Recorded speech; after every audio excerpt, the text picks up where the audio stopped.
श्री रविदास जी का नाम सुना होगा, बहुत बड़े महान भक्त हैं रविदास, संत रविदास जी है ना। तो काशी के ब्राह्मणों ने विरोध किया, इनको पूजा नहीं करनी चाहिए, ठाकुर जी की पूजा करने का इनको अधिकार नहीं। तो बादशाह अन्य धर्मावलंबी था, तुरंत बुलाए गए रविदास जी, ब्राह्मणों की ऐसे पंक्ति बैठी और उनसे कहा कि आप ठाकुर सेवा क्यों करते हो? उनका हमारे ठाकुर है, वो करवाना चाहते इसलिए ठाकुर सेवा करते हैं। तो ब्राह्मणों ने कहा तुम मतलब शास्त्र विरुद्ध तुम आचरण करते हो और राज्य में बहुत बड़ा अनर्थ हो जाएगा। तो वो अपने भाषा से समझाया। तो उन्होंने कहा हमारे ठाकुर जी जब चाहते हैं तो हम ठाकुर सेवा करते हैं, अगर वो मना कर दें तो मैं कभी सेवा न करूं। बोले अब उनकी नजर में तो विग्रह हैं, तो ठाकुर जी कैसे? बोले तुम्हारी बात समझ में कैसे आएगी कि तुम्हारे लिए ठाकुर जी राजी है सेवा के लिए? बोले वहां दूर सिंहासन रख दो और तुम मंत्रों से बुलाओ और हम ऐसे बुलाएंगे, अगर हमारी गोद में आ जाए तो जान लेना ठाकुर जी सेवा।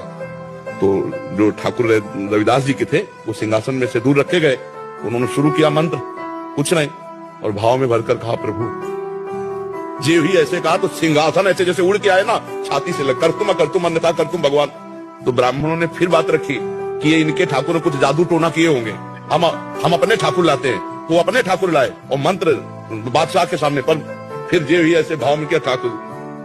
महान संत मन चंगा उन्हीं का सूत्र है। तो कठौती में सबरी जी के पास भगवान गए, सबरी जी की स्तुति की और वहां भगवान ने अपने श्रीमुख से कहा जाति पाति कुल कर्म धर्म का इसका में कोई संबंध नहीं, मानो